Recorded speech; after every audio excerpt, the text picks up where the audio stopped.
Okay, so the first thing that I want to cover is I have added in, if you look at my section, I have added in at least a rough approximation of the big truss that happens in the project. Okay, it's not right, but it's close.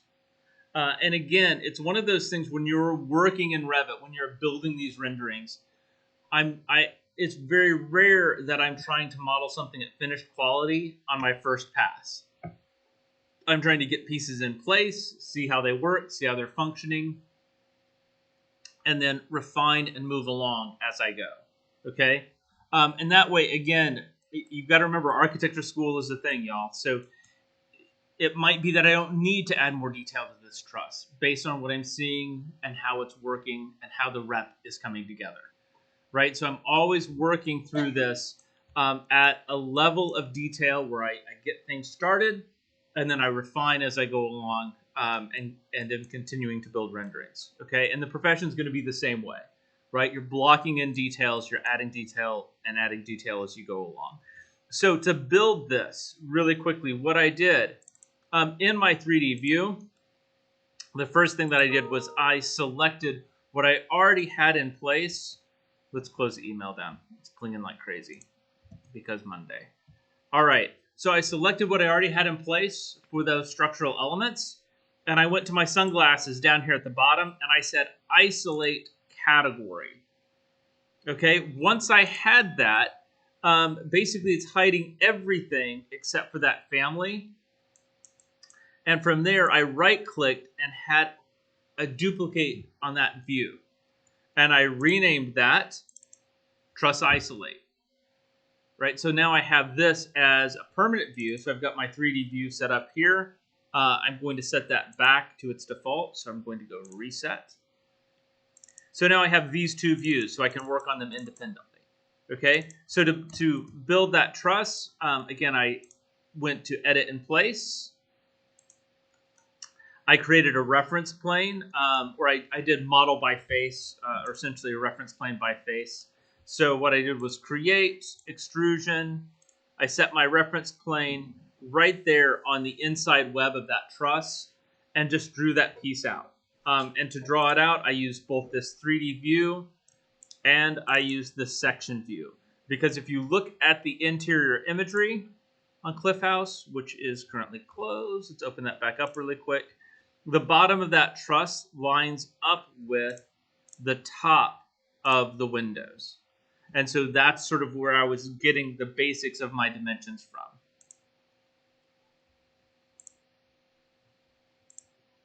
See right here, bottom quarter of the truss is the top edge of the windows, right? So that way I can start putting those things together. Now, if you look at the interior, there are a lot of details, again, that I don't have anywhere close to being in place. These beams, sort of the exposed interior of the stud wall, things like that. But what I do have, for sure, I've got wood flooring and I've got wood paneling on the inside. And I went to start updating those as fixtures and finishes. And, you know, frankly, for you guys, I don't really want you to pay attention at all to the interior furniture. I mean, there's a cool telescope thingy, a couple of Corbeau chairs, it looks like, dining table, wood burning stove or a wood pellet stove, something like that right here. Do this as you want, right? I'm much more interested in you coming in and adding in what you think this should be than trying to replicate. Replication's no fun. Okay, so work away in terms of the interior design qualities. But what I do want to do is at least start getting an idea, a conceptual idea of these interior finishes. Okay, so first thing that I've done in Twin is this is a slightly outdated version of the model. I have brought in a chair and a table. Should probably do something with the wood burning stove, but frankly right now I'm not going to, don't quite have time. And I am going to, because I know in particular that I'm going to be working on interiors, I need to slow my camera down. So just as a reminder, if the camera is moving too fast, the eyeball, the speedometer, and I'm going to set my speed to walking speed. You can also use, if you can remember, the numerical keys 1, 2, 3, and 4 will change that speed as well. And this gives me a much more fluid way to use the A or WASD keys to navigate around. Okay, I'm not taking great big jumps. Okay, so along with updating my trusses, I also know that this interior material, right? I'm keeping that as my exterior material, but I want a different interior material, and I need a different floor material, all coming from my Revit file. And there's two ways to go about that. First, I can model it correctly. I can actually model a layer of that material, okay? And maybe that's technically the right way to do it. But the reality is, again, in school, we give you such little time that sometimes what we need is the fast way to do it. And frankly, same thing in the profession. There are times where you just don't have time to prep that detailed of a model in Revit. So let's look at the shortcut way to make that happen as well. So I'm going to update this with the FBX file, and I know I want a new material for floor and walls on the interior. So let's bounce back into Revit, and let's look at this in 3D. So I need the green checky box, quit sketching, green checky box, and let's get back to the full family here. So when I'm working on interiors in Revit, one of the really fun tricks to do here is to make another 3D view. So again, I'm going to take my 3D view and I'm going to say duplicate. And I'm going to rename this one no roof. And I'm renaming this one no roof because I'm going to select the roof and hide it. And this allows me to see down and in. And I use that view so often that it is worth making an extra view and naming it as such. Okay, and this simply, I can see down into the space. It's easier to select things. So on this interior, what I want to do is I'm going to go to first my materials. So I'm going to go to Manage and Materials, and I'm just going to make a new material called Interior Walls. So the Material button, Create New Material, and rename it Interior Walls. And I do acknowledge y'all, I'm going a little bit fast today, and that's because I do want to give you some time as a work day today. So if I'm going a little bit too fast, apologies, but we'll have time to do Q&A once I stop the recording, okay? So I'm setting that to sort of a wood tone under Graphics, Use Render Appearance, and OK. And I'm going to set this view to shaded so I can see my colors. And so right now I have that wall type has a material applied to it. And that material is, when I push that into Twinmotion, is picking up that horizontal siding. And in Revit, I also have the lines on that exterior material so that in my line drawings, it shows up correctly. And what I'm going to do, there's a little bit of a, I don't want to call it a secret thing in here, but it's not a particularly well-known element, and that's called paint. And what paint does, it allows me to say this surface is a different material. So essentially a wall is a 6-sided box. 5 of those sides are going to have that exterior siding as their material. The last side of this, or the interior side, I'm going to set to that interior wall material. So I'm going to go click on the paint box, and I'm going to select, that was interior wall, I believe is what I named that. Is that what I named it? Oh dear.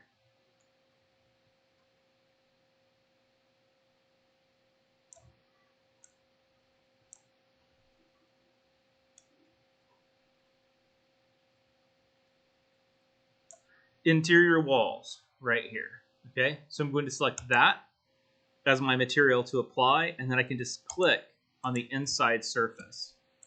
And again, why I'm using shaded view is simply because it's a little bit easier to see what's happening. I don't know, we don't have any interior photographs of these walls right through here. So I'm just guessing. I'm going to go ahead and put those same material on them. That corner right there. Oh dear. We'll leave that for right now. And I know I'm not really going to show that in any of my views anyway. So I'm kind of good with that. Cool. And I need to do the same thing with the floors. Okay. So I'm going to go, I'm going to close this, say done, manage materials, create new material, and rename this one interior floor. And same thing, I'm going to go to my graphic appearance and let's give that sort of a warm tone for the wood. And then modify, paint surface, interior floor, and I'm just going to paint that interior floor that color as well. And so now when I open that up in Twin, I should be able to apply a different material to those surfaces of that object, even though they're the same object. Because again, Twinmotion is dividing the objects apart based on their materials. So let's do a file, save, and a file, export. Wait. That would have been bad. Well, not bad. If I would have exported from this particular view, I would have exported the version without the roof on it. Yeah, so always go back to your primary 3D view when you do your export. And actually, let's do one other thing really quickly. I really don't want it to export this furniture. So I'm going to hide those, hide in view elements. All right, so let's take that, and then I'm going to do File, Export, FBX. And I need to overwrite my Cliff House file, which for me is located on the classes directory 222.22. Cliff House. Oh dear. There it is. cliffhouse.fbx.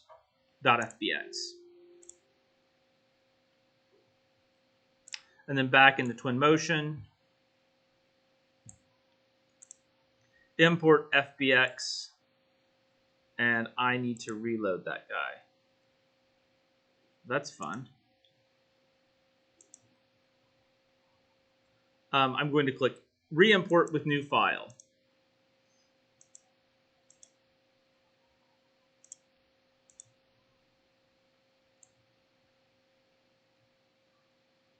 Okay, so it's kept all of my materials except for these new materials right here, which I get that really exciting orange. It's like very glaring, needs to be replaced kind of material. So I'm going to start with the flooring. Easy thing to do. So let's go to materials, wood, and let's definitely get this sort of glossy maple. Looks really good for floors. So I'm going to take that, scale it up. Ugh, I don't like that actually. Almost looks more like tile.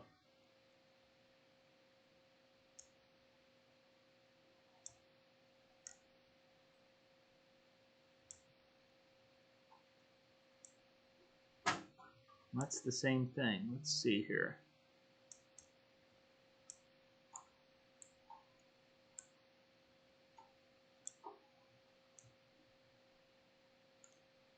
What if you did? What would we change it? Totally changing it's fine. Yeah, I mean, again, this is, so the question is, what if we did something that's a completely different material? And I'm all for that, you guys. This is your class to experiment with these kind of elements. So definitely dive in and do that. Okay, so I'm going to go ahead and use this maple right here. I'm really not too wild. I'd rather have something that's got a little bit more of a sheen to it. Because I want to get some of those reflections of the different surfaces on the inside. I'm going to use that maybe on the walls interior walls. And if you'll remember in the renderings, that is actually at a 45 on the walls. So I can do that. That's about the right scale. If I click more under scale, I'll get a button for rotation. And I can change that to 45 to get that working right. And now what I want to do is, I'm going to be a little bit belligerent and find the right wood here. Or maybe I should just do an oak parquet. Maybe I've got the wrong materials applied here too. That's kind of fun. Didn't expect that to happen.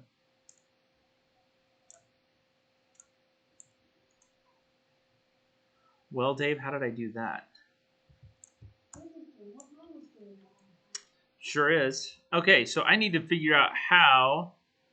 Let's go back in Revit here and look. So what's happening, I'm assuming all of you guys kind of caught that here, that I've got the same material, right? That anytime I'm replacing those materials, it's doing the same material on both of them.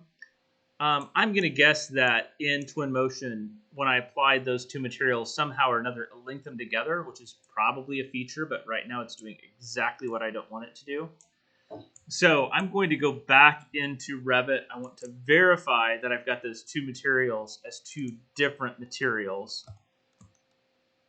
And then we'll go from there. So I'm going to go to Modify, Paint, Interior Floor. And I want to make sure that that is painted as my interior floors. And then interior walls, that, and that, and that, and that are all painted as my interior walls. And then what I'm going to do is File, Export, FBX, and let's overwrite that.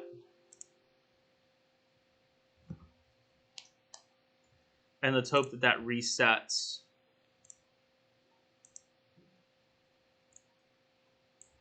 And it doesn't look like it did, actually. We'll see here. Let's just do something completely different.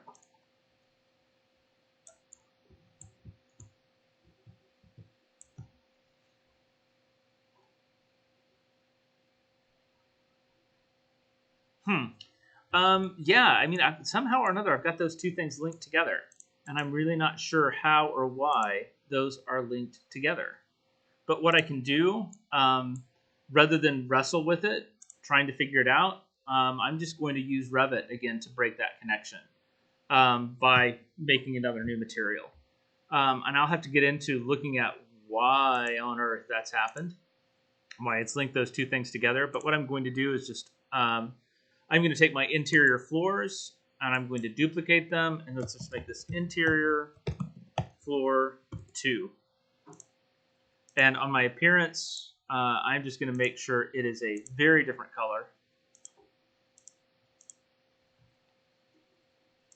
Oh, yeah, you know, you guys see what's doing in Revit as well? It linked those two together as well. So maybe that's might be a Revit thing. So let's delete that. Let's delete that. And let's make a new interior floor from here. Rename interior floor 2. Appearance.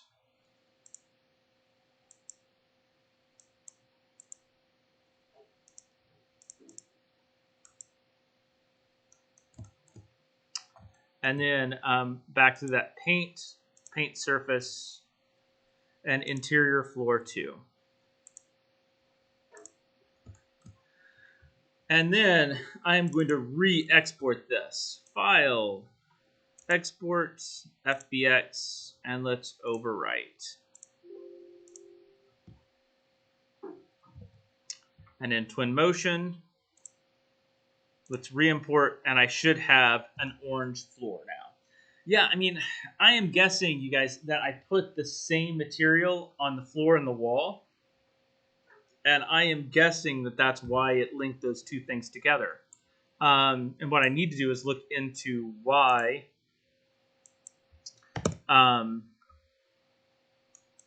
even though it linked the two things together, why on earth it, how do I say this? Why it didn't separate them once I put a different material on them.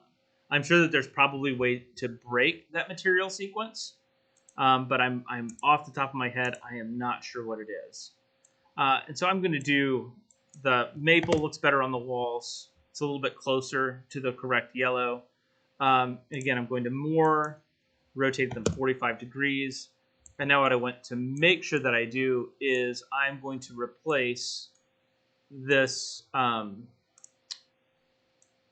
scary orange with, let's do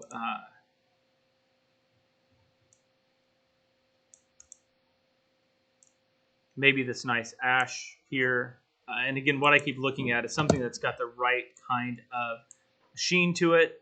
Again, shadows and reflections are going to anchor things to the ground in your renders. So I'm always looking for shadows and reflections for interior floor surfaces.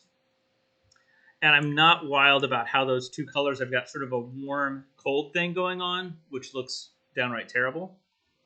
So let's get this ash color a little bit more into the warm side of things. Again, I want it to be different, but not so much so that it's really contrasty. And then I think I'm going to go ahead and use my eyedropper to select that material again, and let's brighten it up just a little bit as well. So I'm going to put its color back towards the middle just a little bit also, and get something like that.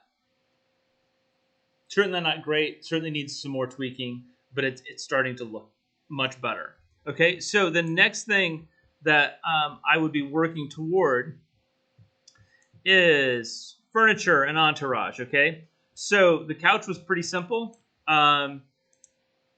Underneath are objects libraries, home, living room, sofas. This is a really small area, so finding the right couch is kind of tricky. And again, you can find things online, you can expand upon what's there, but like some of these things that are huge are not so good, right? So this sort of love seat thing seemed about the right size, the right scale. But it came in, the one that I found was this bright red, which is kind of scary in this space. So again, going back into my material library, I went after leather and just did something like that. And it could be a little bit brighter. And again, scaling it up just a little bit as well to start getting something like that going. But it's nicer, a little bit darker, like this one is here, simply because I like my entourage to head to the background. Brighter colors jump to the foreground, dark colors head to the background, which makes me a bit happier, right? So the next thing that I'm going to do is, oh, it looks like I got to do something with the ceiling. That ceiling is the same as this. So again, I'm selecting that material, and I'm just going to drag that maple right up to there as well, and have that working.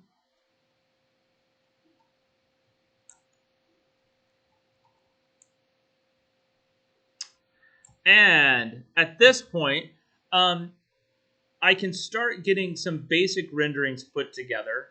It might be nice. There's one more thing that's fairly important in this view. I'm going to select both of these two guys, and let's slide them a little bit further this direction. And I'm going to import a dining set. So objects, home. I guess it's in this one. Tables.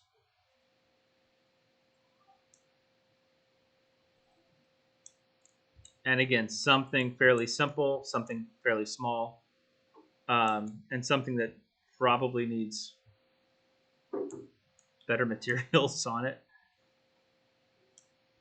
Ooh, reverence is fun. Let's do that one. Oh, and it's got place settings on it. Great. So now I can do, you know, something fun from like right here too. Okay, so interior renderings. If I just leave it set up like this as default, again, it's Twin. It's going to give me some reasonably decent results. Okay, so again, the process to go through. Images, create image. And now I have a placeholder for that interior rendering. But when I go to create that rendering, let's rename this table view.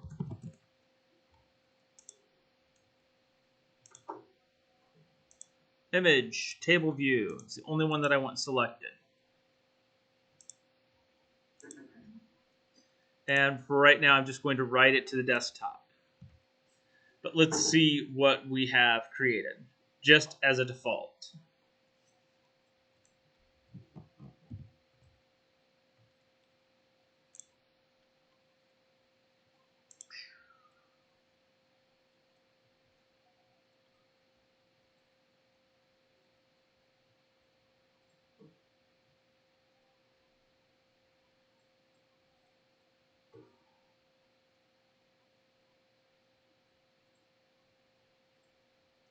I really thought that I sent that to the desktop there. Table view. There it is. Got it. It's looking in the wrong spot. Okay, so I have that. Pretty flat. Not a lot happening. Right, so there's a few things that really are going to start bumping the quality of this up. First of all, looking at where daylight is coming in through my windows. I don't have any artificial lighting on the inside, so I should bring a little bit of that in. And I'm not going to go into great length of it. I just want to start showing you how those things are going to start working. Okay, so let's go back to Twin. And let's go back to that specific image and click on More. So the first thing that I want to do is get a little better set up with the lighting. It's sort of coming in at this angle. I really want to see what I can do in terms of improving the light coming into those windows.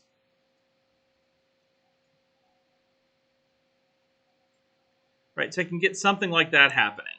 Right, I've got daylight coming in a little bit across. Maybe I can even set that up so that it's, yeah, no, I mean, that's kind of cool actually.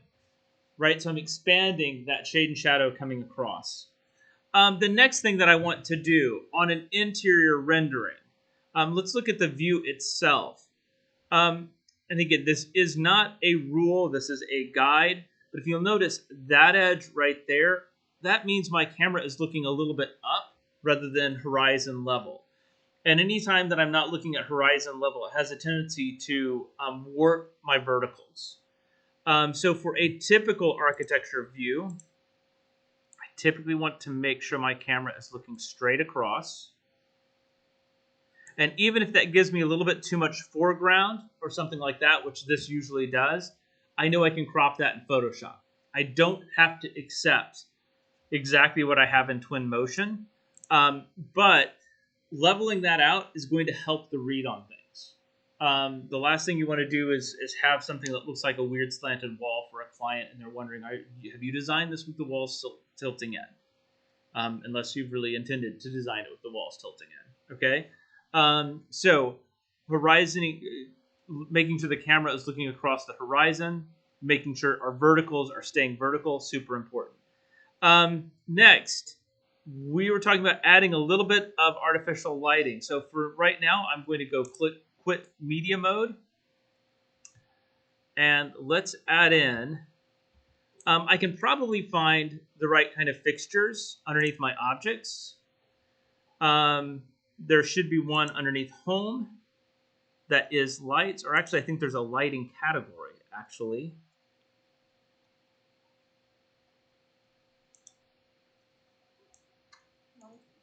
Yeah, it's lights, but those are just lamps, right? They aren't actually light fixtures. And I believe in here there is a location where we actually have light fixtures. I'm just not seeing it. Home. Well, there should be some like in the living room thing. So I've got lamps. So I could come in and add in. I mean, there was a tripod in there, so I could do something like that.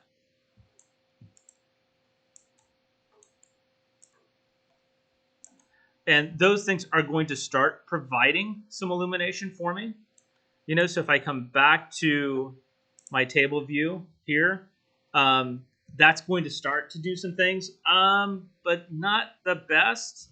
So let's just look at more and location. So if I take this all the way down, that should, though it's not, actually starting to illuminate the interior. So I'm not a fan of you at all. Quit media mode, and let's delete you.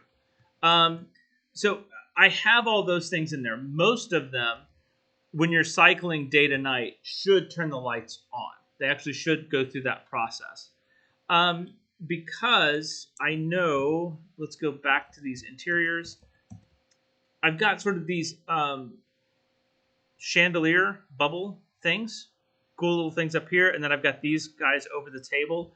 What I'm going to do, and I also know right now they're out of my camera view, I am just going to add in some lights that I know are going to work. So there are light fixtures, and then as we looked at just a bit ago, there are also simply lights.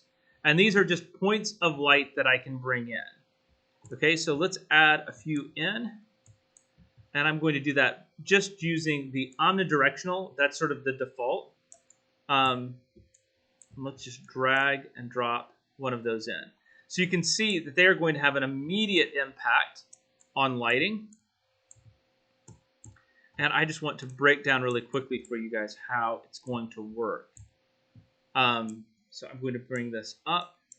Oh dear.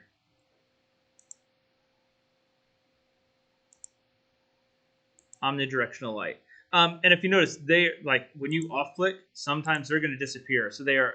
I'm selecting them from the scene graph, so they can be a little bit tricky to work with. But if I look at my omnidirectional light, it has a few things. First of all, an on-off switch, which is important. Next, shadows. I can turn shadows on and off. For something like a lower light ambient shadow, and also to keep the computer working quickly, they're going to come in with shadows off by default. And I usually keep it there. Next, if I look at the intensity, I've got a slider right here. That's basically how bright it is. So I believe the default was 3000 lumens. I've got the color of my light. So if I want to bounce the color a little bit this way or that way, I can do that. Next, attenuation. This is how big the impact area for the light is going to be. So you see that little sphere? Basically, the light level reaches 0 at the end of that sphere. So that's a 1 foot radius, I believe, is what we're looking at there. So I'm going to expand that up so I sort of know about how much area that is impacting. And once I have that, let's look at this a little bit from the top down here. I'm going to position that, and I need a series of these happening sort of right down the middle. So if I want duplicates of something like this in Twinmotion, I can hover over one of my edges. So again, that edge right there is what locks my motion for this object along that axis. If I hover over that and hold Shift and click and drag, that's going to give me the chance to make a quick duplicate, right? And so I'm going to use that as an instance, which allows me, if I change one, it's going to change all of them. So I'm going to do that twice right through here. Now, if I go back to my interior rendering, you can see I have a much different take on how that's going to look. Okay? So if I go to more, location, let's change the time of day a little bit. Back to about where it was. And now what I've got is I've got a lot of gradient on the wall. I've got more depth that's happening. The rendering is not nearly as flat. So I'm going to go to quick media mode, and let's do one more test on that rendering. Table view, start export. And then I want to show one more technique in terms of building a rendering as well with this. Okay, so let's look at that rendering.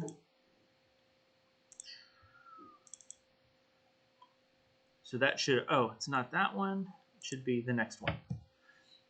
Little too bright, little too contrasty here and there in places. So I might want to actually bring the light levels down on the inside, but much more depth because I'm getting the gradient along those walls, right? The walls don't look flat anymore as compared to that, right? So just really quickly by adding some artificial lights in, I get a much different take on how that's working, okay?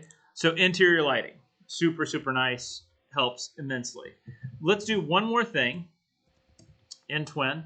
So I'm going to take those light levels. Let's go back to that guy. And I'm going to pull that intensity down to about 1,000.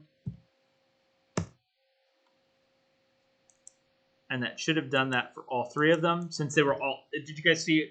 You have two options when you copy something in Twin. Make it an instance, or make it a copy. If I make it an instance, what it's going to do, if I change one, it changes the values for all of them. If I make it a copy, I can change the value for one, doesn't change the value for all of them. So I did that as my first sort of selection. And then I'm going to come back and let's look at the settings for this image right here as well. So I'm going to go back to more one more time. And I'm going to do a couple of the basic things that I would normally do. First, depth of field on. And let's set the depth of field so that I'm getting the glass back here in focus. So I'm going to set it something like that. I want the distance there in focus. Not 103 feet. Let's do it about 30 feet out. Let's go back to my lighting.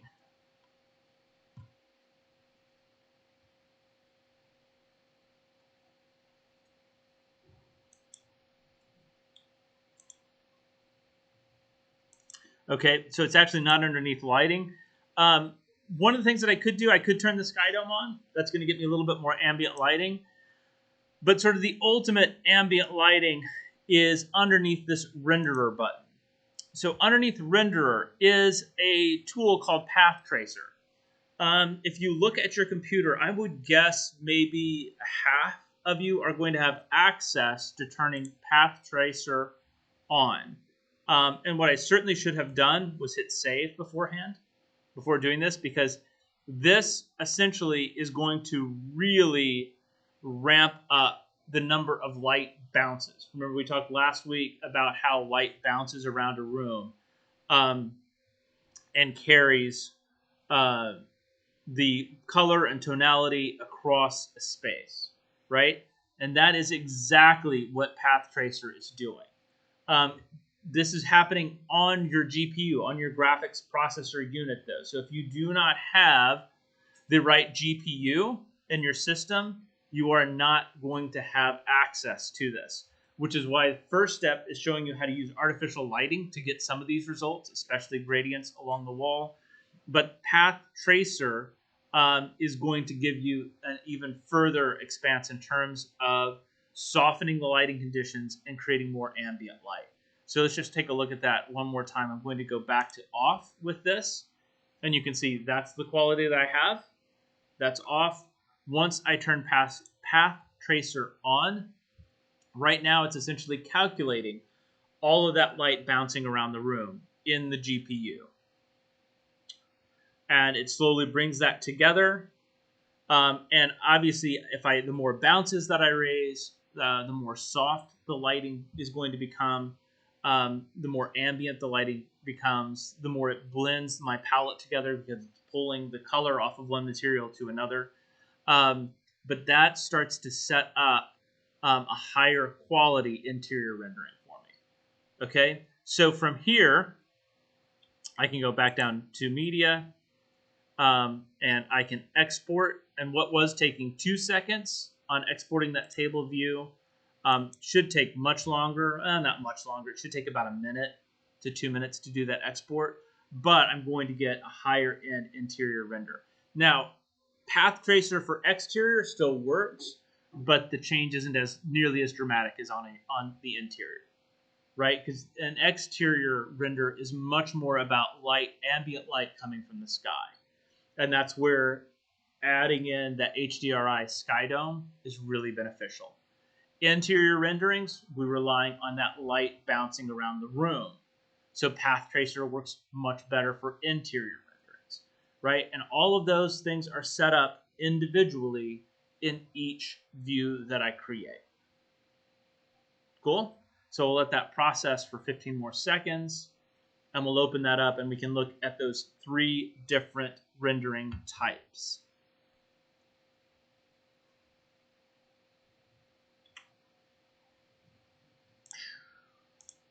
Okay, so that was our first one. Second one, adding some artificial light. Last one, adding Path Tracer.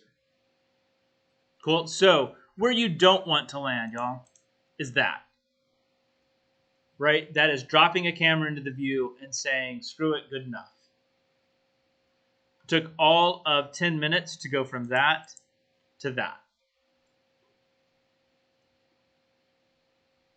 Cool. So time for questions.